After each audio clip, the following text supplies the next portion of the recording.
façon, donc que cette conversation digitale va être enregistrée et que vous aurez la possibilité de poser en ligne sur le chat un certain nombre de questions. Donc, n'hésitez pas pour que l'échange soit nourri. Évidemment, soyez libre de poser les questions à la fois à notre invité, mais aussi aux personnes qui vont contribuer à cet échange. Moi, j'ai beaucoup de plaisir à introduire ce 11e opus, puisque on a démarré, d'abord, ça sera le dernier de l'année 2020. On a démarré ces conversations digitales dans le contexte évidemment très, très particulier du confinement. LHH avait l'habitude d'organiser avec des DRH, mais aussi les partenaires sociaux, des représentants du gouvernement, un certain nombre d'événements. Et il nous a semblé, surtout dans la période qu'on a pu vivre, on a quand même le sentiment qu'elle se poursuit aussi un petit peu en ce moment, de favoriser les échanges de bonnes pratiques autour d'un certain nombre de sujets. Donc, on a abordé bien évidemment les sujets des aides gouvernementales, mais aussi du télétravail, du maintien de l'activité, avec à la fois l'ancienne ministre du Travail, mais aussi le DGT, le DGEFP, des patrons de grandes entreprises, des DRH. Donc, on a eu vraiment un spectre assez large. Et il nous semblait important, pour finir cette année, de parler d'un sujet qui nous tient à cœur, c'est l'organisation du travail.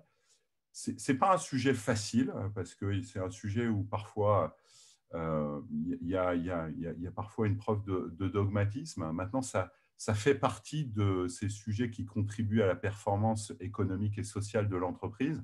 On a le sujet de l'attractivité du territoire France, on a le sujet de la performance économique, mais on a bien entendu le sujet de l'organisation du travail qui touche aussi, hein, qui a un effet, un impact sur le quotidien des salariés.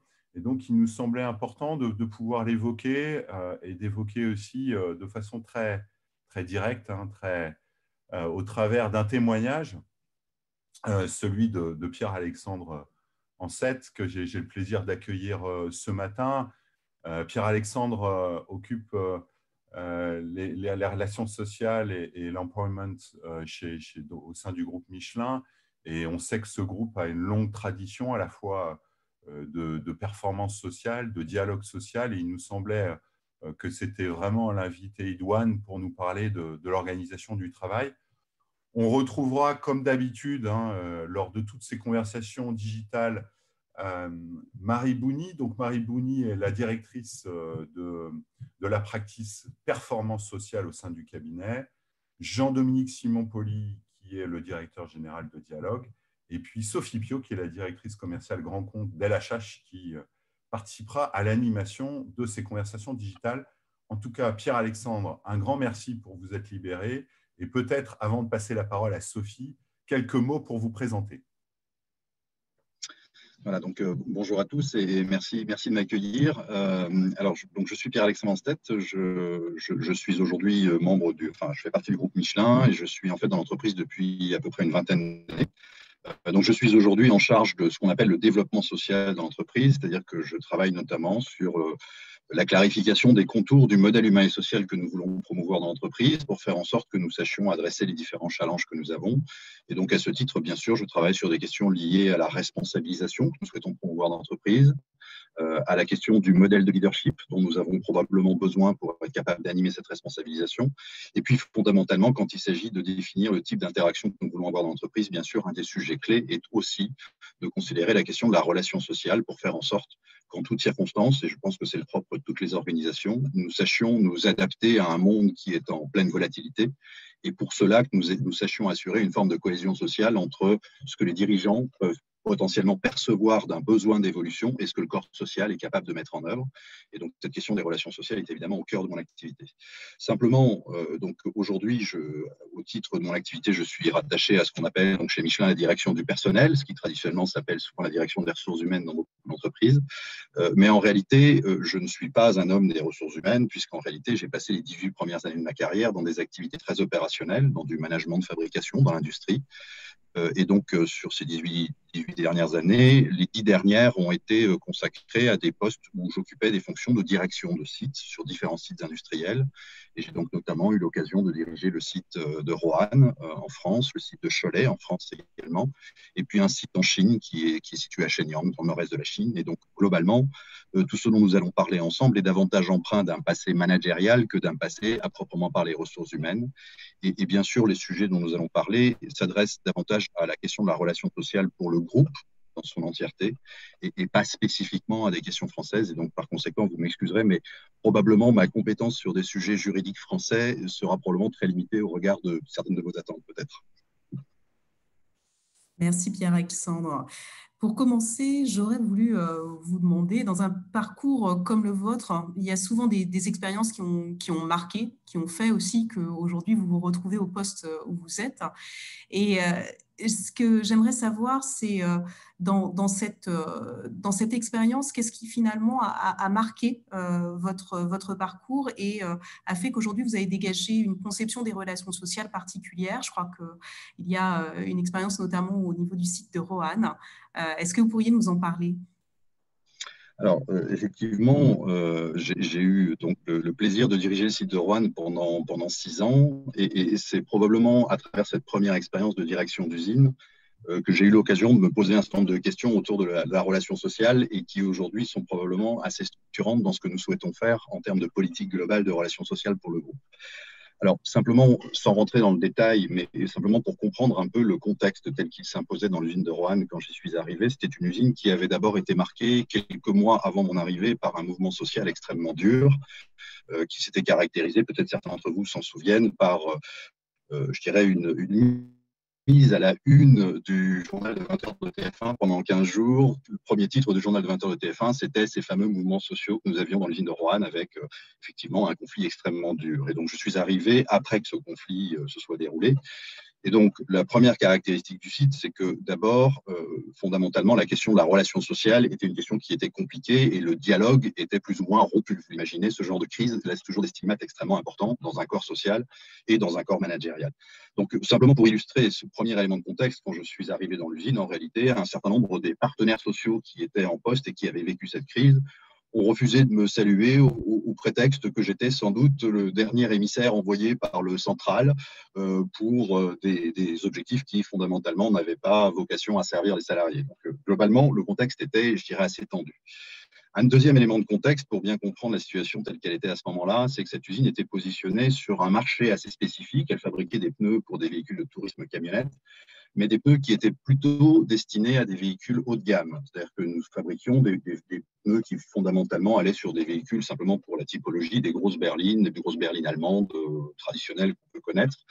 Et donc, à ce titre, l'usine était positionnée en fait, sur un marché qu'on appelle marché haute performance de l'époque, c'est-à-dire des pneus plutôt à gros diamètre aussi, avec des gros indices de vitesse.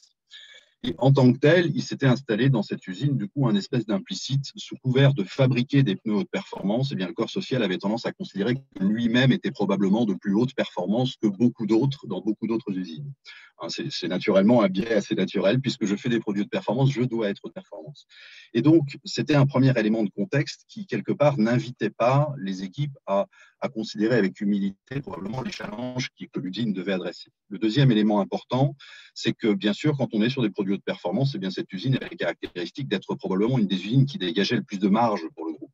Bien sûr, ces produits-là sont à plus forte marge et donc fondamentalement, même si l'usine n'était pas la plus grosse en termes de tonnage de fabrication, en réalité, il y avait une conscience du fait que la marge était très importante sur les produits fabriqués. Et donc, globalement, tout cela avait installé une espèce de sentiment d'invulnérabilité, de surdité face au marché en disant que finalement, il y avait un caractère un peu irremplaçable à cette usine-là, qui aurait un savoir-faire spécifique et qui saurait dégager tellement de marge pour le groupe que finalement, elle en était devenue indispensable. Et le point devenait d'autant plus préoccupant que finalement ce marché à forte valeur ajoutée, à forte marge, faisait bien sûr l'objet d'un certain nombre de convoitises par un certain nombre de fabricants low cost qui petit à petit finalement s'installaient sur un marché qui traditionnellement était sous-capacitaire. Donc nous étions finalement dans une espèce de situation où nous avions une valeur qui nous était acquise et petit à petit il y avait une forme de concurrence qui s'installait sur le marché. Mais fondamentalement, dans un contexte social tel que je viens de le décrire, en réalité, la nature du dialogue était davantage une nature de dialogue revendicative, avec simplement au regard des profits générés, au regard de la haute performance implicite des équipes, et bien finalement, il y avait plutôt une logique de combat qui s'était installée dans l'usine et qui finalement faisait qu'un certain nombre des adaptations qui étaient certainement nécessaires pour l'usine pour être capable de demeurer sur ce marché profitable étaient complètement ignorées du corps social. Et finalement, on parlait beaucoup de sujets qui, d'habitude, animent un certain nombre de CHSCT de l'époque, qui étaient finalement davantage relatifs à la couleur du papier toilette qu'aux véritables enjeux de l'entreprise. Et ça, c'était effectivement un contexte qui était assez caractéristique. Et donc, tout l'enjeu, finalement, a été de permettre de renouer ce dialogue avec les partenaires sociaux notamment pour être capable de comprendre quelle était la réalité à laquelle était véritablement confrontée l'usine. Pour d'abord sortir d'une logique parfois infantilisante, pour être capable de prendre conscience qu'ensemble, nous avions en réalité un challenge qui était commun. Et donc, le premier point a été d'abord de réaffirmer que ce qui nous unissait, si bien sûr il y a un certain nombre de choses qui nous divisent entre la direction d'une entreprise et les partenaires sociaux, il y a en revanche quelque chose qui nous unit et qui est probablement beaucoup plus grand que les divisions que nous avons. Et le premier devoir est probablement pour le management de réaffirmer qu'il y a une sincère conviction dans le fait que l'entreprise n'est rien sans des salariés qui soient engagés. Ça paraît très trivial, mais ceci étant, c'est probablement une profession de foi qui était nécessaire au départ. Et ensuite, d'être capable d'expliquer que probablement l'engagement se gagne non seulement par la qualité de vie au travail au sens large, tel qu'on l'entend, mais probablement aussi dans une capacité à créer une forme de sécurité psychologique en l'avenir, la capacité à donner à l'ensemble des salariés une part de maîtrise sur leur destin, c'est probablement aussi un facteur d'engagement extrêmement important pour chacun d'entre nous en tant qu'employé et donc probablement pour tous les salariés de l'usine. Et donc de réaffirmer que si nous voulions prétendre à cette sécurité psychologique, qui probablement était aussi facteur d'engagement, eh bien, nous avions besoin de considérer que si l'usine, fondamentalement, elle appartient d'un point de vue capitalistique à ses actionnaires, en réalité, les personnes pour lesquelles elle est la plus précieuse, ce sont ses salariés. Et je pense que la nécessité, elle est claire au départ, c'est d'abord d'inviter l'ensemble des partenaires sociaux à travailler sur des questions qui finalement nous réunissent. Et sous couvert de vouloir apporter une forme de qualité de vie au travail aux équipes, une forme des conditions de travail qui soient acceptables, eh bien, il y a besoin aussi de considérer à quel point l'usine en tant que telle représente un vecteur de sérénité pour chacun et que quelque part, considérer ensemble ce qui fera son avenir est probablement un devoir qui finalement réunit à la fois le dirigeant de l'entreprise, mais aussi les partenaires sociaux qui prétendent à offrir des conditions de travail les meilleures possibles aux salariés. Et donc, face à ça, le deuxième point majeur, au-delà de la réaffirmation de ce qui nous unit, au-delà de ce qui nous divise, c'est probablement d'être capable aussi de faire un constat d'humilité. C'est-à-dire que le dirigeant d'entreprise est capable de percevoir, et en tant que directeur du site, j'étais capable de comprendre un certain nombre de ratios économiques qui, somme toute, sont assez simples. Somme toute, l'économie aujourd'hui repose sur des principes qui sont faciles à appréhender. Et quand vous avez fait 2 ratios, 3 soustractions et 3 additions, vous êtes capable de comprendre à peu près quels sont les éléments économiques qui vous invitent à bouger dans une direction ou dans une autre. Et ça, c'est effectivement souvent le devoir d'un dirigeant que d'appréhender cette forme de complexité finalement assez rationnelle pour être capable de désigner ce qu'il faudrait conduire comme évolution. En revanche, il y a un devoir d'humilité qui est de dire que si je sais ce qui est nécessaire de faire pour que l'entreprise sache s'adapter à son marché, en revanche, j'ignore tout de l'impact de ces évolutions pour les salariés.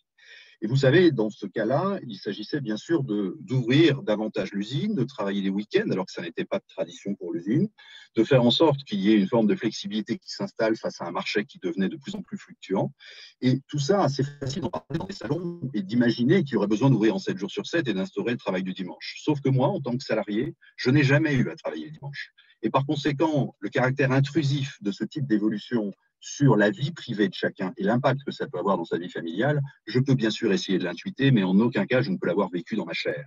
Et à partir de là, avoir conscience du besoin de changement d'un côté est une vraie responsabilité du dirigeant, mais être capable de comprendre à quel point ce changement est acceptable pour le corps social nécessite bien sûr de s'appuyer sur des gens qui sont capables de représenter ce que sont véritablement les conditions de travail. Et c'est bien dans ce rôle-là que finalement le devoir du dirigeant est d'inviter en sincérité les partenaires sociaux à travailler avec lui, parce que eux détiennent une partie d'une réalité que lui ignore et que lui, en contrepartie, détient probablement l'autre partie du puzzle qui permettra de trouver la meilleure voie pour cette usine qui est précieuse pour chacun.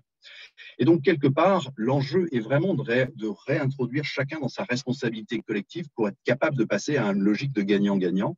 Et ça a véritablement été finalement le premier travail que j'ai eu à réaliser en tant que directeur de site pendant globalement les 2 à 3 premières années de mon passage sur ce site. Et puis finalement, quand cette confiance s'installe, eh bien, on finit par discuter des vrais sujets. Et on a pu se rendre compte, dans le cas de cette usine par exemple, que le marché était en train de se déplacé et que haute performance, vous l'observez tous sur les véhicules qu'on voit dans la rue tous les jours, finalement, fabriquer des pneus 18, 19 ou 20 pouces, avant c'était probablement l'apanage des grosses berlines, mais aujourd'hui les grosses berlines sont probablement chaussées avec des pneus encore plus gros. Et tous les véhicules moyenne gamme finissent par être sur ce qu'on appelait historiquement le marché haute performance. Et donc, dire que nous voulions être sur le marché haute performance imposait probablement que nous soyons capables d'acquérir de nouveaux procédés de fabrication. Et que bien sûr, il suffisait de se positionner dans une logique de Yaka Faucon en demandant à l'entreprise d'investir dans l'usine pour modifier l'outil de fabrication. Mais que ça relevait probablement d'un caprice d'enfant gâté davantage que d'une attitude responsable, et que par conséquent, nous avions besoin de comprendre ce qui donnerait à l'entreprise l'envie d'investir dans une refonte et dans un re-engineering complet de l'usine. Et ça, c'est effectivement le travail que nous avons mené ensemble pour être capable de comprendre que oui, nous avions besoin que l'entreprise fasse un pari sur le site, qu'elle investisse pour reconvertir son outil de fabrication, mais qu'en contrepartie, le marché qui se dessinait pour nous était un marché qui exigeait aussi une évolution de notre organisation du travail. Parce qu'on le conçoit assez aisément quand petit à petit on se déplace pour équiper des véhicules qui ne sont plus des grosses berlines allemandes, mais qui deviennent finalement des voitures très sportives, à caractère très racé. Je pense par exemple à des Ferrari, à des Porsche ou à des véhicules de ce type-là. On imagine bien qu'en général, on vend beaucoup moins de Porsche qu'on ne vend de Renault Clio.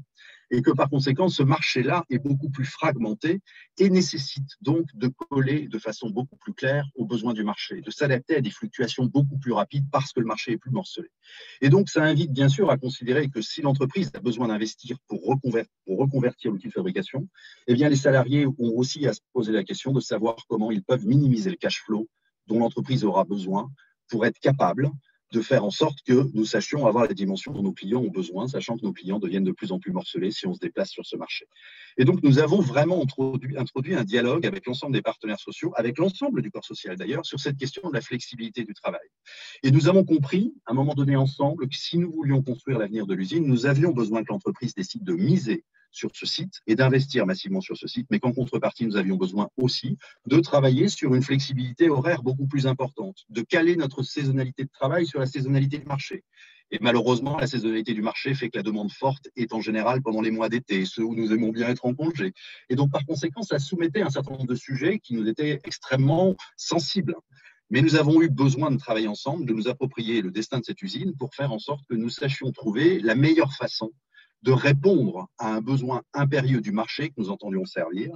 Et ça, nous l'avons fait effectivement dans un dialogue ouvert et très constructif. Nous avons pu également aborder la question du coût salarial. Qu'est-ce qui fait que finalement cette usine, eh bien, il est pertinent pour un groupe industriel d'investir dans son re-engineering massif plutôt que de décider du re-engineering d'une autre usine ailleurs à des coûts salariaux plus faibles. Et donc, nous avons pu, avec les partenaires sociaux et en toute confiance, véritablement aborder des sujets de fond qui nous ont permis finalement de proposer une copie à l'entreprise, une copie qui consistait à dire nous avions besoin d'investissement. Et en gros, l'entreprise a décidé d'investir 100 millions d'euros dans le re-engineering de cette usine, qu'elle avait par ailleurs prévu de fermer parce qu'elle ne répondait plus aux besoins d'un marché qui était en mouvement. Donc, vous constatez un changement majeur dans l'approche que l'entreprise a pu avoir face à cette usine. Mais en contrepartie, eh bien, l'ensemble du corps social a accepté de travailler sur des rythmes horaires fondamentalement différents, d'instaurer le travail du dimanche pour chacun et de faire en sorte que finalement, pour suivre aux évolutions cycliques du marché, nous sachions passer d'une logique d'annualisation du temps de travail à une logique de capitalisation du temps de travail sur un horizon pluriannuel et passer finalement à un temps de travail lissé sur 5 ans, avec forcément des périodes de travail beaucoup plus élevées que d'autres, des années beaucoup plus chargées que d'autres, mais ce qui est bien le reflet finalement du marché que nous entendions servir. Et tout cela s'est passé finalement et a donné lieu au premier accord de compétitivité signé par Michelin, donc c'était en 2015. Et ce premier accord de compétitivité finalement a été véritablement un contrat gagnant-gagnant pour l'ensemble de l'usine. Et ce qui est intéressant, c'est que même si ces efforts étaient finalement importants pour l'ensemble des salariés, et ces changements horaires et ces changements d'organisation étaient très intrusifs pour eux, et bien finalement, les organisations syndicales ont souhaité malgré tout faire ratifier cet accord de compétitivité par l'ensemble du corps social. Et ce qui est intéressant, c'est que le même corps social qui était farouchement opposé à tout travail du week-end, qui était farouchement opposé à toute flexibilité dans le temps de travail 5 ans auparavant, eh bien, a ratifié cet accord avec pratiquement un taux proche de 98% d'accord de la part du corps social. Et donc, ça montre simplement qu'à partir d'une sincère volonté de partager autour de la relation sociale, nous avons su ensemble faire finalement exhumer ensemble les points d'un contrat gagnant-gagnant entre une usine qui, du coup, est toujours active, qui est toujours positionnée sur le segment de haute performance, quand probablement son destin la condamnait à disparaître dans l'horizon très court terme.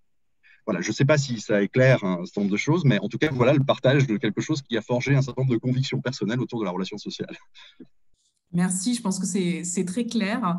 Je voulais poser une petite question à Marie en contrepoint. Marie, on sait que le sujet de l'organisation du travail, du temps de travail, c'est un de tes sujets favoris.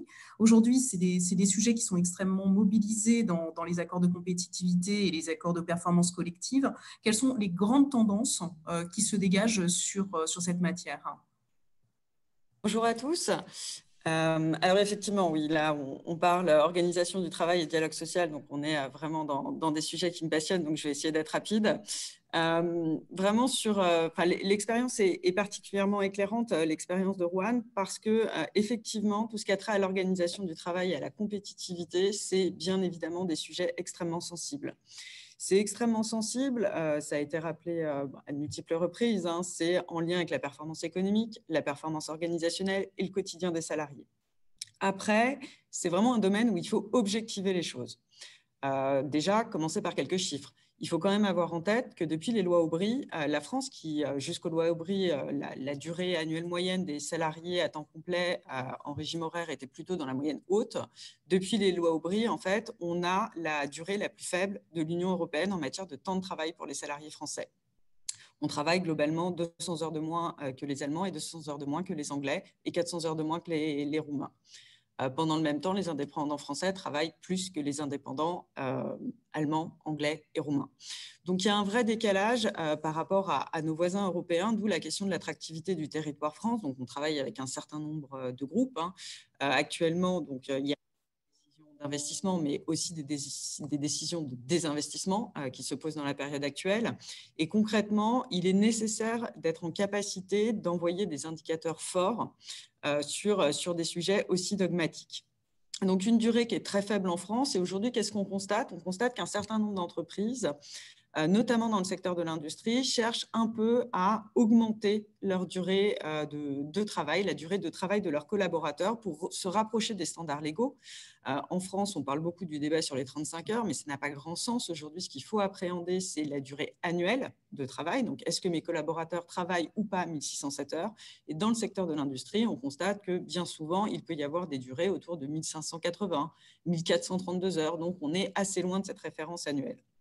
Après, la question de l'augmentation du temps de travail est particulièrement délicate et les entreprises ont d'autres leviers pour améliorer en fait leur organisation du travail. C'est plutôt autour de la recherche d'agilité via, c'était notamment cité en exemple, la mise en place d'organisation plurihébdomadaire du temps de travail, que ce soit autour du cycle de la modulation, de l'organisation pluriannuelle, mais également autour de la multiplication des horaires atypiques, travail le dimanche, le VSD. Il y a 44% des salariés qui sont quand même soumis à un horaire atypique.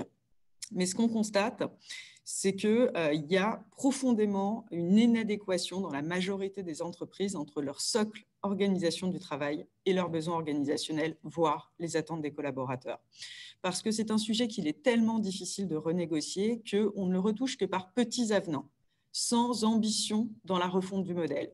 Et en fait, pour arriver à refondre un modèle de façon plus globale, ce que vient de dire Pierre-Alexandre est fondamental. C'est-à-dire qu'il faut créer une dynamique collective et il faut réintroduire chacun dans sa responsabilité collective. Le dialogue social est l'affaire de tous, ça c'est évident. Et comment, à un moment, faire en sorte que les acteurs soient en mesure de comprendre les enjeux, d'où cette nécessité de pédagogie. Donc, on voit beaucoup de N0 actuellement dans les négociations de compétitivité. Le sujet du temps de travail est le premier sujet dans les APC et de déploiement autour des managers et de l'accompagnement du changement. Merci Marie. Pierre-Alexandre, par rapport à ce que vient de dire Marie et puis à votre expérience que vous nous avez partagée, ce que j'aimerais savoir, c'est, cette expérience date déjà il y a quelques années, qu'est-ce que vous avez pu capitaliser et qui vous sert aujourd'hui dans cette expérience et qui vous a permis finalement de gérer les relations sociales de façon plus optimisée dans le groupe dans le temps? Alors, cette expérience qui avait été menée à Roanne à l'époque a aujourd'hui inspiré un certain nombre de points clés que j'ai probablement mentionnés lorsque j'ai décrit cette expérience-là. Le premier point, c'est d'abord de réinscrire toute la valeur qu'il y a dans une relation sociale de qualité comme étant un point fondamental pour l'entreprise. Et de sortir finalement d'un tempo qui est souvent imposé par le rythme des négociations pour parfaitement faire comprendre qu'en réalité, derrière la question de la relation sociale s'installe la volonté d'avancer ensemble, d'être dans une logique de collectif. Le deuxième point, c'est probablement, et ça, donc on l'a clarifié dans notre politique, d'abord au niveau de l'entreprise, pour l'ensemble des pays du monde, de réinstaller finalement ce principe fondamental, comme quoi nous avons besoin de partager ensemble et que la relation sociale n'est pas une obligation légale, mais une nécessité impérieuse de faire en sorte qu'entre la tête et les jambes, sans aucune hiérarchie de normes sur ce sujet, mais qu'entre la tête et les jambes, finalement, la communication soit fluide. Ce qui est important, et j'insiste sur cette question du tempo de la négociation, ce qui est important, c'est de parfaitement comprendre, et on le conçoit tous, qu'aujourd'hui, nous sommes dans un monde extrêmement volatile, incertain, complexe et ambigu. Et par conséquent, nous sommes probablement passés d'un stade où nous bâtissions des stratégies à un stade où aujourd'hui, il s'agit véritablement de stratégiser en continu, en fait. C'est-à-dire que chaque sortie, chaque rencontre avec une partie prenante quelconque, que ce soit les clients, les pouvoirs publics, quoi que vous imaginez comme partie prenante, en fait, à chaque fois, le dirigeant a l'opportunité de capter un certain nombre de signaux faibles qui lui donneraient envie finalement d'infléchir sa stratégie. Et chaque jour apporte son lot de nouvelles envies d'inflexion. Et donc de comprendre qu'à un moment donné, cette envie d'inflexion, si elle se heurte simplement à une retenue parce que vous avez la conviction que vous ne saurez pas véhiculer ce besoin d'inflexion auprès de votre corps social, alors vous retardez une transformation qui bien souvent est nécessaire. L'image de la France avec les questions qui nous taraudent depuis des années autour de la réforme de l'âge de la retraite ou des choses comme ça est quand même l'illustration profonde d'un certain nombre de sujets où on sent que finalement un lien entre le dirigeant et le corps social serait essentiel. Donc,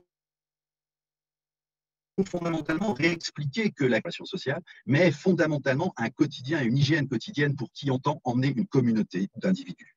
Et donc, à partir de là, d'inscrire cette question de la pédagogie comme étant un devoir, non seulement de ceux qui animent la relation sociale, mais de l'ensemble des managers, et quelque chose que nous avons aujourd'hui cherché à véhiculer dans toute l'entreprise.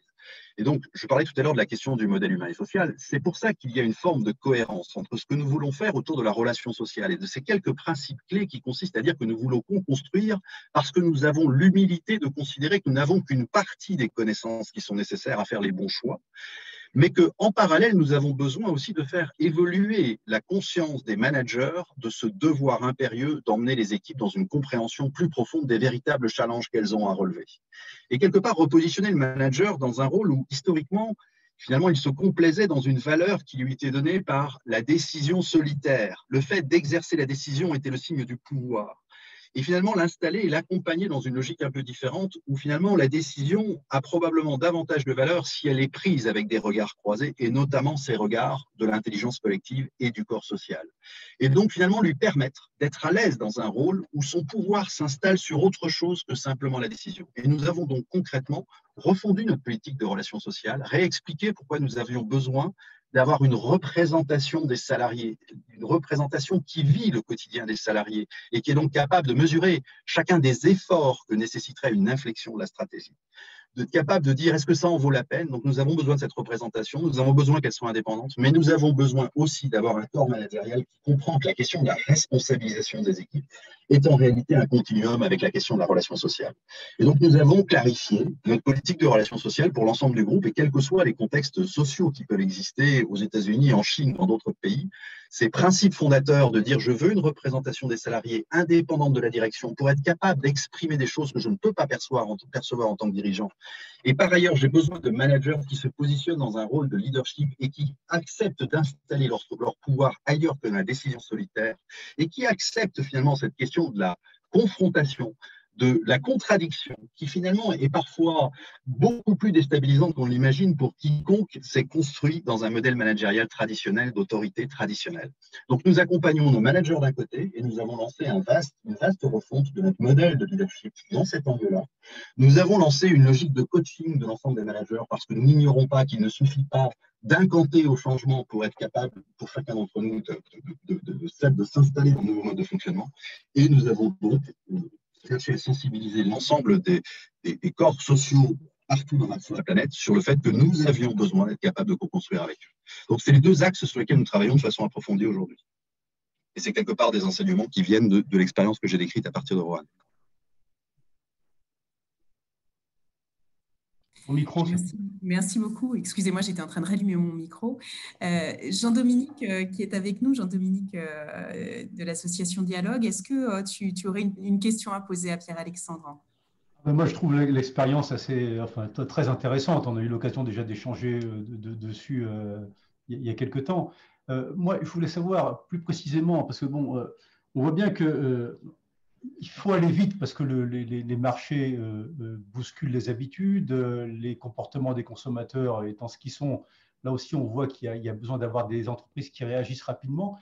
Comment on peut aller vite et comment on peut prendre du temps en même temps? Parce que tout ce qui a été réalisé à Roanne, on voit que ça a mis du temps à se réaliser. Il a fallu convaincre les managers, convaincre les organisations syndicales, convaincre, j'imagine aussi, la direction générale de l'entreprise de procéder de manière différente à ce qui se faisait auparavant. Donc, tout ça, ça a été, je pense, des heures de conviction à partager. Donc, comment on peut à la fois prendre du temps et aller vite? Ça, c'est la première question. Et la seconde, c'est, est-ce que vous pensez que la culture, le multiculturalisme Michelin, c'est de ce point de vue un atout pour avancer?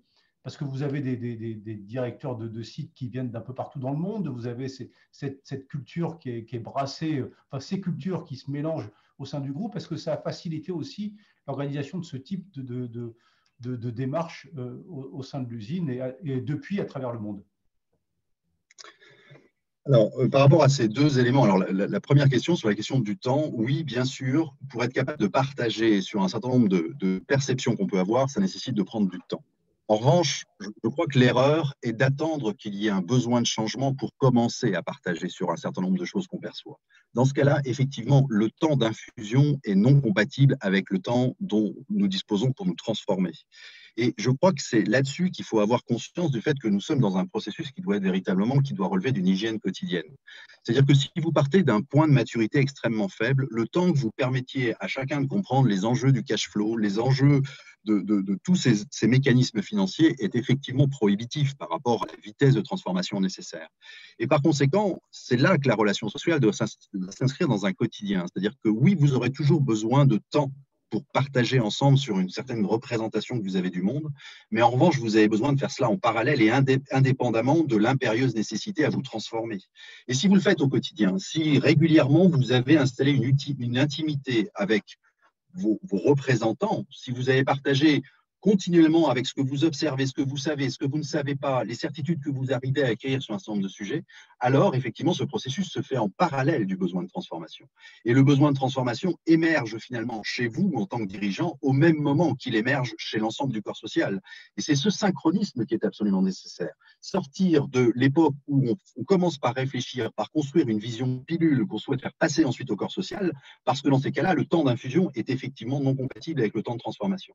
Et c'est pour cela que j'insistais sur le point de l'infusion de cet esprit-là dans la logique managériale. C'est-à-dire que plus vous avez créé d'intimité, de compréhension commune d'une réalité qui s'impose à nous, et moins vous avez besoin d'un temps artificiel ensuite pour embarquer les équipes. Et c'est là-dessus que probablement Roanne était dans une situation qui était avec une maturité probablement faible. Il a fallu du temps pour créer cette communauté de compréhension. Mais en revanche, le processus s'est poursuivi ensuite et aujourd'hui, je peux vous garantir que dans des usines où ça a été initié suffisamment tôt, face à la crise que nous connaissons avec la Covid, vous imaginez, nous avons des usines aujourd'hui qui servent le marché aéronautique. Et bon, peut-être que les personnes présentes connaissent le marché automobile. aéronautique mieux que moi, mais aujourd'hui, on le voit bien, le business model de l'aéronautique a été complètement perturbé. Et parce que cette relation sociale a été finalement installée en toile de fond, que la réalité de l'usine qui sert aujourd'hui ce marché à 100% et qui donc est pour aujourd'hui avec une part de son activité qui a complètement disparu, comme ça a été installé dans la durée, eh bien les questions qui se posent aujourd'hui sur l'évolution de cette usine pour faire face à ce changement de conjoncture se greffent déjà sur un socle constitué. Et par conséquent, le temps d'infusion du dirigeant devient compatible avec le temps d'infusion de l'ensemble du corps social. Et c'est là qu'en fait, il faut créer ce synchronisme pour éviter ce décalage de temps qui sinon serait prohibitif. Après, donc, je ne sais pas si ça répond à votre première question. Oui, c'est répond, mais je voulais savoir également quel a été le degré d'engagement de la direction générale, parce que j'imagine pour porter un projet de cette nature, il faut que vous soyez soutenu du plus haut niveau de l'entreprise jusqu'à l'usine elle-même. Donc, est-ce que vous avez senti des réticences? Est-ce qu'il y a eu comment dirais-je, parce que ce sont des pratiques complètement nouvelles, responsabiliser les individus du plus bas jusqu'au plus haut niveau de l'entreprise, c'est relativement rare. Dans les grandes entreprises françaises, on a toujours tendance à considérer que l'information descend du haut vers le bas, en règle générale, et que, bon, en bas, on doit appliquer les décisions du haut. Parce que là, vous avez quand même créé quelque chose de nouveau. Donc, comment la direction générale a soutenu et vous accompagné dans ce projet? Alors, très honnêtement, l'exemple de Roanne a été un exemple qui a été mené localement. C'est-à-dire que, très honnêtement, en tant que directeur de site à l'époque, j'avais eu toute transparence sur à peu près toutes les données dont je disposais. Ceci étant, ça n'était pas une volonté de la direction générale à ce moment-là, mais il n'y avait pas d'interdit pour le faire. Donc, il y avait quelque part une permission qui était donnée. Et ça, je pense que c'est un point qui est extrêmement important pour expérimenter. Et puis, une fois que la capitalisation et que les enseignements ont été tirés de cette première expérience, aujourd'hui, la position de la direction générale est extrêmement claire. Et simplement, pour vous citer un exemple, nous avons convié l'ensemble des organisations syndicales il y a quelques mois à partager ensemble sur ce que nous appelons un diagnostic industriel de la France et comprendre quels sont les enjeux de compétitivité de chacun des sites industriels français. Et très honnêtement, la transparence a été de rigueur, c'est-à-dire que nous avons donné tous les éléments de compréhension aux organisations syndicales et nous avons mené, donc sous la houlette de la direction générale finalement, une réflexion ensemble pour comprendre comment nous pouvions permettre à ces acteurs localement dans chacune des usines d'adresser les sujets que chacun d'entre eux devait adresser au nom de sa compétitivité. Et indépendamment de toute démarche fondamentale de restructuration, nous avons en fait installé par la direction générale une volonté de dialogue transparent avec les organisations syndicales. Et là, effectivement, c'est un signal qui est décisif pour que localement, chacun des managers qui seraient peut-être moins sensibles à cette question comprennent que nous ne sommes plus simplement dans une permission, mais que nous sommes véritablement dans une volonté d'avancer dans cette direction. Et l'illustration de la volonté de la direction générale est clé, évidemment, sur ce sujet, à ce stade-là, pour que chacun, et quand on parle de chacun, on ne parle pas que de la France. Vous savez, aux États-Unis, la question de la relation sociale n'est pas nécessairement aussi idyllique qu'on peut l'imaginer non plus. Et donc, inviter le management local à considérer qu'il a besoin de s'appuyer sur une représentation des salariés, c'est quelque chose qui nécessite une volonté clairement affichée par la direction générale, ce qui est le cas à travers l'initiative, par exemple, que je viens de vous décrire. Donc voilà, donc il y a vraiment une volonté qui doit être marquée, parce que bien sûr, toute cette question du secret, de qu'est-ce que je dois dire et quand, qu'est-ce que je peux donner en transparence, est une question qui finit par obséder quand vous avez été baigné dans un contexte culturel qui était davantage empreint de lutte des classes que de co-construction. Donc voilà, je ne sais pas si ça répond du coup à ce point-là. Et la dimension multiculturelle de l'entreprise, est-ce que c'est un atout dans ce cadre-là? Est-ce que vous avez... Alors, la direction multiculturelle, alors d'abord, le premier point qui est peut-être une spécificité, c'est que j'évoquais tout à l'heure le fait que nous devons d'abord inscrire notre volonté de reconnaître que nous avons quelque chose de plus grand que ce qui nous divise, qui nous unit. Nous avons une chance de ce point de vue-là dans l'entreprise, c'est que le Bibendum a un côté iconique, c'est-à-dire qu'il y a un attachement, un esprit maison qui est présent dans toute l'entreprise, y compris sur les territoires sur lesquels nous sommes présents depuis peut-être un petit peu moins de temps. Et au nom de cet attachement à Bibendum, cet attachement à cette marque, vous arrivez assez facilement à susciter quelque chose de commun. Donc ça, c'est un atout qui nous est peut-être un peu spécifique, mais j'imagine que chaque entreprise a probablement un attachement à sa marque. Mais ça, c'est un point sur lequel nous surfons, effectivement, et qui nous aide quand même à reconnaître quelque chose qui nous est commun et pourquoi nous sommes capables de nous mettre autour d'une table pour échanger.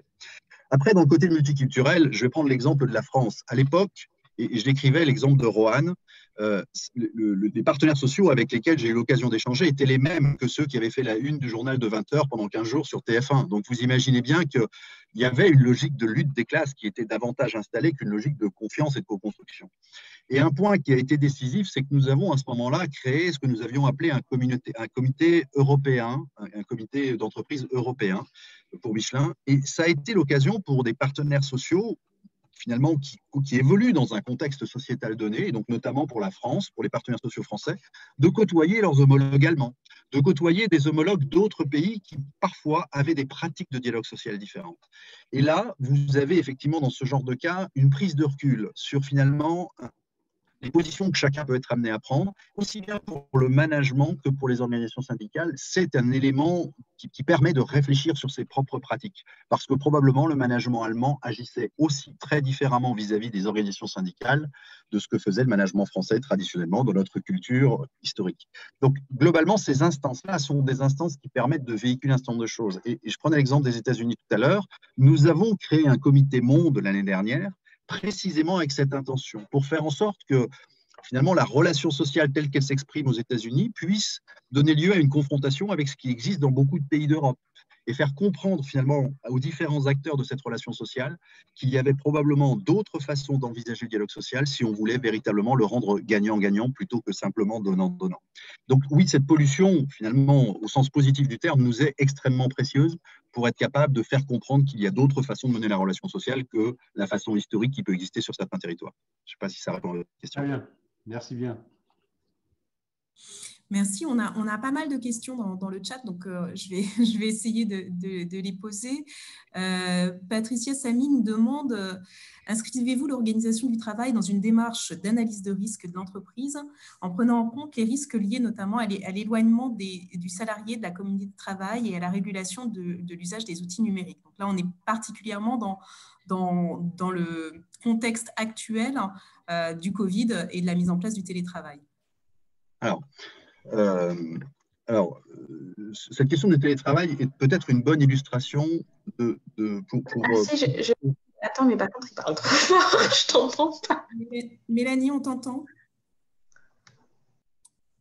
C'est bon? Vous m'entendez ou... Oui, c'est très bien, on vous entend. D'accord. Donc, alors, cette question du télétravail est une question qui, évidemment, comme pour tout le monde, je crois, est extrêmement préoccupante. La question de la cohésion sociale, qui a été un élément clé. L'entreprise a finalement plutôt bien traversé cette première étape de la crise, aussi bien que possible, je dirais. Et quelque part, la résilience de l'entreprise est souvent liée à la cohésion sociale qui a été créée avant la crise et finalement sur laquelle c'est un capital sur lequel chacun s'appuie pour être capable de gérer cette période un peu particulière. Donc, c'est évidemment un sujet de préoccupation. Mais ce qui est intéressant, c'est que vous savez, au moment du premier déconfinement, quand l'ensemble des salariés qui avaient pour la première fois expérimenté le télétravail de façon massive, finalement, sont revenus au travail, j'imagine que comme dans toutes les entreprises, une question était présente sur toutes les lèvres en disant, mais finalement, est-ce qu'on peut continuer à s'inspirer d'un certain nombre de modes de fonctionnement qu'on a adoptés pendant cette période contrainte ? Et cette question était notamment sur la table des membres du comité exécutif en disant finalement qu'est-ce qu'on fait maintenant sur la question du télétravail? Est-ce qu'il faut simplement renégocier un accord? Est-ce qu'il faut élargir? Qu'est-ce qu'il faut faire? Et implicitement, derrière cette question, il y avait là aussi probablement un défaut de maturité de l'ensemble de l'entreprise. C'est-à-dire que tout le monde attendait implicitement que le COMEX se positionne en disant, bah voilà, chez Michelin, ça sera 2 jours de télétravail maxi, 3 jours de télétravail maxi, ça sera pas les lundis, pas les vendredis, j'en sais rien. Toutes les règles qui ont fini par être édictées dans beaucoup d'entreprises parce que les comités exécutifs, les comités de direction étaient soumis à cette question lancinante liée à cet apprentissage forcé que nous avions eu pendant la première période de confinement. Et ce qui est extrêmement intéressant et qui va peut-être éclairer un peu cette question de la relation sociale au sens large et cette question de la responsabilisation, c'est que le COMEX, qui est un COMEX traditionnel, vous savez, avec bien sûr, quand une question de ce type-là lui est soumise, pourrait avoir tendance à répondre immédiatement en donnant des règles extrêmement précises. Bien, le COMEX a réfléchi sur cette question du télétravail et a finalement décidé de ne pas répondre à la question sous une forme d'édiction de règles, mais en disant, voilà, les principes qui nous sont chers sont les principes de cohésion sociale. Donc, ce que nous voulons, c'est finalement que chaque équipe mène une réflexion à son niveau, en fonction des enjeux qui permettent, dans son travail particulier, dans l'activité qui est la sienne, qu'ils arrivent à définir collectivement et ensemble, à la maille de l'équipe, quel est finalement le recours approprié au télétravail pour faire en sorte que ce qui nous est le plus cher, à savoir notre cohésion sociale, arrive à subsister en toutes circonstances. Et donc finalement, à la question qui était posée, qui aurait pu conduire à l'édiction d'une règle très formelle, la réponse a été davantage sur le principe directeur et sur un renvoi de chacune des équipes à une responsabilité collective qui est de définir où est le bon équilibre pour assurer la cohésion sociale. Et je pense que ça, c'est une illustration de quelque chose qui finalement vient probablement éclairer un peu ce dont je parlais sur la question de la relation sociale. Cette maturité d'un comité exécutif pour répondre à une question dans laquelle habituellement il se sent emprisonné. Il n'y a pas de question sans réponse. Donc, à la question de quelle est la règle, je réponds par une règle. Cette capacité à sortir de ce cadre est probablement aussi l'illustration d'une confiance qui est faite à l'ensemble du corps social pour choisir ce qui est adapté pour trouver un bon équilibre entre performance et cohésion sociale. Et voilà, simplement d'un point de vue illustration. Maintenant, cette question, elle est évidemment encore l'objet d'un certain nombre d'apprentissages. Et des équipes, par exemple, ont choisi un mode de fonctionnement au mois de juin quand on a été déconfiné et constatent avec l'apprentissage, et c'est le propre des équipes apprenantes, constatent avec l'apprentissage que la première règle qu'ils avaient imaginée n'est pas forcément adaptée et donc nous avons des évolutions continuelles. Nous avons bien sûr mis en place par ailleurs un certain nombre de cellules d'écoute pour être capable de garder un lien. Et enfin, nous sommes appuyés sur le modèle de leadership dont je parlais tout à l'heure pour expliquer que quand nous parlions du leadership aujourd'hui que nous attendions de chacun des managers, cette question de l'empathie vis-à-vis des équipes était en fait la question fondamentale qu'on attendait de chacun des managers. Et donc, ça nous a été l'occasion aussi d'éclairer sous un regard différent le modèle de leadership que nous portons depuis quelques années. Donc, la question du télétravail a été finalement une question qui a été un excellent prétexte pour expérimenter un peu plus en profondeur encore cette question fondamentale de la co-construction avec l'ensemble du corps social. Je ne sais pas si ça éclaire un peu le sujet. Si, je pense que c'est très clair. Merci. On a Sophie Esposito qui justement pose une question sur le modèle de leadership de Michelin et qui aimerait en savoir un petit peu plus, savoir comment est-ce qu'il a été lancé et puis finalement comment il se décline réellement, opérationnellement au sein des entités de travail finalement. Alors, le modèle de leadership, d'abord, le premier point, c'est que ce modèle de leadership a lui-même été co-construit. C'est-à-dire que nous avons, depuis un certain nombre d'années, la volonté d'avancer sur la question de la responsabilisation des équipes. Je sais que Michelin est parfois cité sur ces questions. Comment faire pour que la décision soit prise à l'endroit où l'action va être menée? Et plus vous êtes capable de faire ça, plus vous êtes agile et plus vous êtes performant et plus vous engagez vos salariés en réalité. Et donc, c'est la question de la responsabilisation. Nous l'avons posée depuis un certain temps dans ces termes-là et nous avons un certain nombre d'expérimentations et d'usines qui aujourd'hui fonctionnent dans cette logique de subsidiarité, si je peux utiliser le terme. Donc ça, c'est un point sur lequel nous voulons avancer depuis des années et nous observons des endroits où des avancées sont criantes et puis d'autres endroits où c'est plus compliqué. Et donc, nous avons fait un constat ensemble il y a 3 ans qui est de se dire finalement, probablement c'est parce qu'on a oublié d'indiquer aux managers comment ils devaient se positionner dès lors que la décision était prise par ceux qui allaient mener l'action. Et donc, nous avons à ce moment-là sollicité un certain nombre de managers, et pas que des managers, d'ailleurs des équipes qui avaient su avancer vers cette responsabilisation pour co-construire ensemble ce que nous voulions être le nouveau modèle de leadership. Comment aider les managers à comprendre ce qui est attendu d'eux lorsqu'on veut aller vers cette question de la responsabilisation. Et donc, ce document a été écrit finalement avec à peu près 250 à 300 personnes, à peu près partout sur la planète, qui ont contribué à sa rédaction. Et donc, nous avons fait émerger un modèle qui aujourd'hui à 5 points saillants. C'est un modèle que nous appelons iCare. iCare en résonance avec la raison d'être de l'entreprise. La raison d'être de Michelin, c'est « We care about giving people a better way forward ». Et donc, globalement, nous avons fait émerger un modèle de leadership qui est autour de cette logique de iCare. Et le iCare, qui est finalement le devoir fondamental du manager, est décrit avec ces 5 chapitres. Le I qui est cette logique d'inspiration. Mais l'inspiration, non pas dans la logique du Géo trouve-tout qui explique sous forme d'un TEDx un truc extrêmement intéressant, mais le inspirant dans la capacité du manager à inspirer le développement de ses équipes, à créer les conditions pour que les équipes aient en toutes circonstances l'envie de se développer. Donc, c'est inspirer le développement. Le C, c'est cette question de créer la confiance. Créer la confiance, c'est effectivement notamment être capable de ne pas être absent d'un certain nombre de paradoxes que les gens peuvent observer et donc donner du sens et éclairer un certain nombre de choses qui, sinon, peuvent simplement révéler toute l'ambiguïté qu'il peut y avoir parfois entre les discours et les pratiques. Et si vous êtes sincère, en réalité, votre rôle est probablement d'expliquer en quoi il n'y a pas d'ambiguïté, mais qu'il y a simplement une gestion des paradoxes qui s'impose à chacun. Et c'est ça aussi qui crée la confiance. Le troisième point, c'est le A qui est un awareness. Alors, awareness, malheureusement, on n'a pas trouvé d'équivalent exact en français, mais c'est cette conscience, d'abord de mes propres vulnérabilités. Et je parlais tout à l'heure de la question de la contradiction. Vous savez, être capable de rentrer dans la relation sociale, c'est accepter aussi la contradiction. Et accepter que derrière cette contradiction, il n'y ait pas une remise en cause plus profonde que l'objet même de la contradiction. Que vous ne soyez pas complètement déstabilisé parce que vous souffririez, par exemple, d'un syndrome de l'usurpateur et que vous voyez derrière toute contestation une remise en cause de votre légitimité. Donc, l'awareness, c'est cette question à avoir conscience et l'humilité de savoir ce qu'on est, de connaître ses vulnérabilités et de connaître aussi l'impact qu'on a sur les autres. Parce que vous savez, vous ne pouvez pas vous faire abstraction de l'intelligence émotionnelle et situationnelle dont il y a besoin quand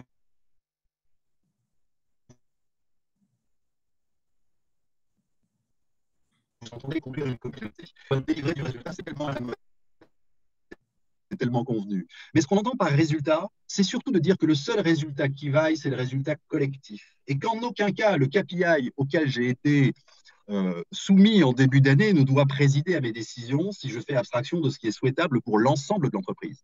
Et ça, c'est cette logique du résultat, comme étant un résultat collectif, qui a d'ailleurs conduit à la refonte de notre système de rémunération, est un élément fondamental de iCare. Et enfin, le E, c'est le E de iCare, c'est l'empowerment, la capacité à se dire que tout cela, tous ces rôles d'inspiration, de création de confiance, d'awareness et de résultats ne sont possibles qu'à une condition, c'est que je sois capable de remettre la décision au niveau où l'action doit être menée, et donc d'être dans une logique au service de l'équipe.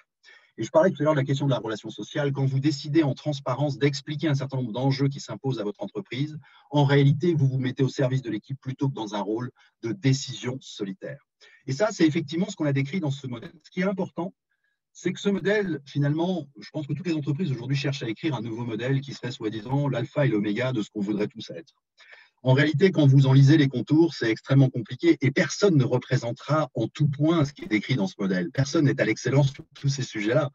Et donc, il s'agit d'avoir l'humilité nécessaire pour ne pas le placarder sur les panneaux dauphins de toutes les places de toute la Terre, mais simplement d'être capable d'expliquer que ce modèle de leadership, il doit d'abord être incarné par les dirigeants de l'entreprise, par les leaders de l'entreprise. Et donc, pour le partage et pour la question de la diffusion de ce modèle, de façon très symbolique, ce modèle, une fois rédigé par les personnes qui ont contribué à sa rédaction, il a été en fait communiqué par le président lui-même qui a d'abord expliqué que ce modèle s'imposait à tous, mais qu'il s'imposait aussi à lui-même et que sur ce sujet, il savait qu'il avait un certain nombre de sujets sur lesquels il avait besoin de travailler. Et il a d'abord invité l'ensemble des personnes présentes dans une manifestation que nous avions organisée où il y avait à peu près 1000 managers qui étaient réunis à Paris en venant des 4 coins de la planète. Il a d'abord témoigné du fait que ce modèle iCare, il s'imposait d'abord et avant tout à lui et qu'il souhaitait que chacun le découvre par l'incarnation qu'il en ferait. Et il a invité chacun à l'aider à se développer sur un certain nombre de sujets qu'il a désignés comme étant des sujets sur lesquels il ne se sentait pas lui-même complètement à l'aise. Et à partir de là, ce modèle s'est propagé par mimétisme, plus que par diffusion ou publication. Et c'est effectivement ce à quoi nous croyons, c'est que globalement, cette question de l'injonction à changer pour les leaders est extrêmement antipathique et en fait ne conduit pas à grand-chose si on ne prend pas acte que chacun d'entre nous ne manage que comme il est managé finalement. Merci, c'est très intéressant et assez inspirant comme modèle de leadership. Donc, je pense que ça va parler à pas mal de personnes autour de cette visio. Marie, j'aurais voulu que tu puisses peut-être rebondir un petit peu sur ce qu'a dit Pierre-Alexandre et notamment en faisant un parallèle avec ce que tu observes aujourd'hui en termes de vitalité du dialogue social. Est-ce que tu observes finalement avec le contexte les nouveaux dispositifs qui sont en place, une nouvelle façon de dialoguer et de négocier? Alors, on est dans un contexte très spécifique, hein, clairement avec la crise. Moi, je partage énormément d'éléments que Pierre-Alexandre a mis en exergue hein, sur le dialogue social, il va de soi, notamment sur la nécessité de faire preuve de pédagogie pour expliquer les enjeux. Là, c'est vraiment un des points qui est fondamental et notamment qu'on observe dans un certain nombre d'entreprises qui sont face à des difficultés. Et pour identifier les leviers d'action avec leurs partenaires sociaux, en général, ça commence par ce qu'on appelle, nous, une négociation zéro, c'est-à-dire une mise à plat du diagnostic. Donc, quel est aujourd'hui l'impact de la crise? Quelles étaient jusque-là nos difficultés structurelles? Quelles sont nos difficultés conjoncturelles à date? Sont-elles en passe de devenir structurelles? Donc, cet effort de pédagogie est nécessaire aujourd'hui pour activer un certain nombre de dispositifs. Et peut-être ce qu'on observe aujourd'hui aussi qui sort un petit peu de nos habitudes, c'est on est en passe de quitter une approche un peu monolithique de l'utilisation des dispositifs, jusque-là principalement axée tout de même sur la réduction des effectifs. L'ampleur de la crise est telle que l'utilisation d'un seul dispositif, en général, n'est pas suffisante. En outre, il convient pour les entreprises de bien poser à plat ce diagnostic pour identifier quels sont les leviers possibles. Donc, par exemple, recourir à l'APLD, qui est quand même un dispositif extrêmement utilisé aujourd'hui pour les entreprises et en cours de négociation dans un certain nombre d'entre elles. Est-ce que mes difficultés emportent la nécessité de mettre en place un accord de performance collective ou un accord de compétitivité ou une refonte de mon organisation du travail? Donc, tout ça, ce ne sont que des véhicules juridiques et finalement, peu importe le véhicule juridique qu'on utilise, c'est le besoin qu'on a besoin d'adresser. Et enfin, est-ce que je sors de cette approche monolithique et je ne fais finalement de la réduction des effectifs que le dispositif à mobiliser en cas d'échec des négociations précédentes ou un dispositif complémentaire si le besoin des entreprises le rend nécessaire. Donc ça, c'est vraiment important, c'est qu'on est quand même en train d'évoluer sur les pratiques du dialogue social, de mobilisation des acteurs pour sortir un petit peu de cette approche monolithique uniquement basée sur la réduction des effectifs, que ce soit les PSE, les PDV, les PDV-PSE, les RCC. Aujourd'hui, la boîte à outils est très fournie, donc ça nécessite quand même beaucoup d'ingénierie sociale et ça, c'est pas facile. C'est pas facile pour les DRH, mais c'est pas facile pour leurs représentants. D'ailleurs, une des questions qui était adressée dans le chat consistait à savoir est-ce qu'il y a eu des experts ou un accompagnement pour les représentants du personnel. Nous, bien souvent, on considère que ça peut être utile parce que si les partenaires sociaux ne sont pas en capacité de transmettre le message de la direction enfin, pas de transmettre le message de la direction, mais de transmettre l'état des lieux du diagnostic, bien évidemment, ils ne pourront pas signer sur un accord qui engage leur responsabilité et potentiellement leur légitimité aux prochaines élections professionnelles. Donc, en matière de dialogue social, vraiment, la pédagogie, la transparence, la diffusion d'informations, le diagnostic et ensuite donner les moyens à tous les acteurs du corps social, que ce soit les partenaires sociaux avec les représentants du personnel, bien évidemment, mais également les managers et les salariés, de comprendre ce qui est en train de se passer et de ce qu'il faut faire pour traverser la crise. Merci Marie. Est-ce que tu avais une dernière question pour Pierre-Alexandre ? En fait, l'expérience qui a été de Roanne, son déploiement notamment au sein du groupe, la vision en termes de responsabilisation de chacun, le iCare, enfin vraiment, il y a énormément de choses qui sont très inspirantes. Et du coup, quelle pourrait être l'étape d'après, finalement ? Après tout ça, qu'est-ce qu'on fait ? D'abord, je tiens à préciser que nous sommes encore en chemin sur tout ce que je viens de décrire. Donc, nous avons encore du travail sur... nous avons encore des choses à faire, mais je pense qu'il y a un point probablement qui est un point sur lequel nous sommes en train de travailler qui nous semble clé, c'est que quand on parle d'évolution d'organisation, quand on parle de tout ce qui est nécessaire, de travailler parfois avec une représentation des salariés, nous ne devons pas ignorer que chacune de ces évolutions va en fait avoir des conséquences individuelles. C'est-à-dire que probablement, quand on va adresser de nouveaux business, quand on va faire de nouvelles choses, quand on va chercher de nouveaux clients, on va solliciter chez chacun des employés, chez chacun d'entre nous, parfois des compétences dont nous ne disposons pas.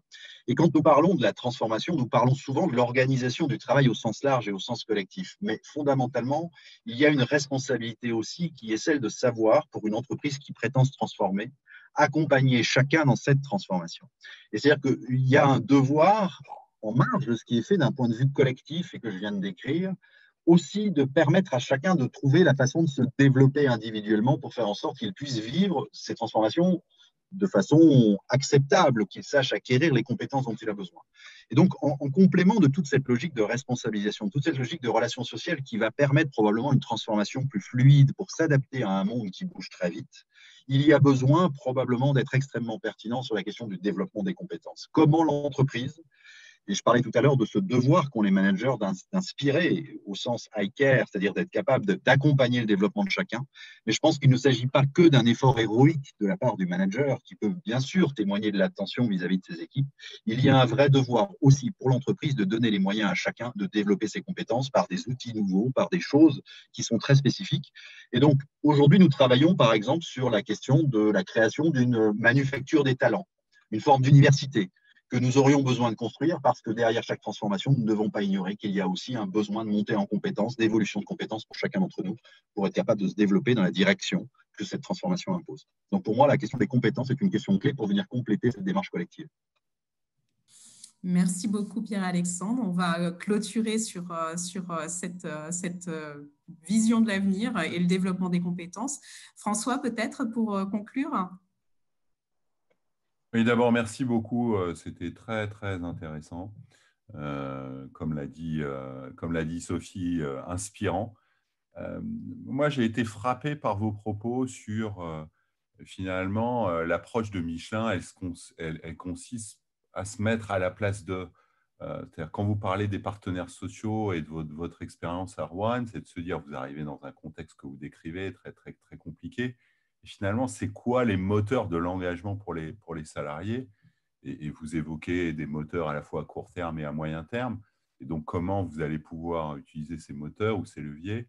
Et la même chose sur les managers, finalement, quand vous parlez de leadership et de se dire que de plus en plus, la décision doit être prise là où l'action va être menée.